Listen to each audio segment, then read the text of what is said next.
Dito, ikinabit ko yan sa ignition coil. Apat yan yung engine niya nag-ignition coil. Isang positive, isang negative, isang IGT, isang IGF. Yung IGF, ignition feedback. Papunta sa computer para kung sira siya, doon siya mag-feedback kung gumagana, ganun. Yung data. Ngayon, yung IGT, yun yung timing. Hindi ko alam dyan, basta sa gitna na yan, IGT at saka IGF. Kinabit ko yung cable tracker. Ngayon, susubukan natin. Ayan. Ayan. Kita mo dito sa wire na to. Ito, walang nagpunta rito sa fuse box. Hindi siya natunog. Ngayon, search natin. Dito siya. Dito sa mataba na yan. Natunog siya dyan, no? Diyan siya. Ngayon, pupunta tayo. Pinuntahan ko dito sa loob. Sa mismong computer module. Yan, tingnan natin. Ayun ang computer module. Makikita mo kung nasaan. Saan dyan siya?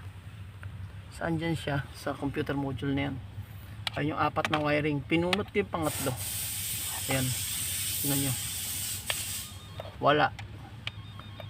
Isang socket. Per socket. Wala. Second socket. Wala. Third socket. Merong mahina. Fourth socket. Fourth socket. Ang lakas. Diyan mo ngayon nahanapin sa fourth socket. Ayan o. Kita o. Fourth socket. Hanapin mo muna dito kung nasaan siya pumunta. Doon na pag trace ng wiring yan. Ayan o. Ang lakas o. Ang lakas niya dyan o. Kaya handyan siya sa socket na yan. Kaya dyan magagamit tong magandang cable tracker. Ang ginawa ko sa kanya, nilagay ko dito sa ground. Yung isang ano, kinagat ko sa ground yung itim. Inikinagat ko dito sa linya yung isa. Ewan ko lang kung hindi ko pa nasubukan na ikagat o hindi. Basta ganyan ang ginawa ko. Try na lang sa susunod. Kayo na mag-try.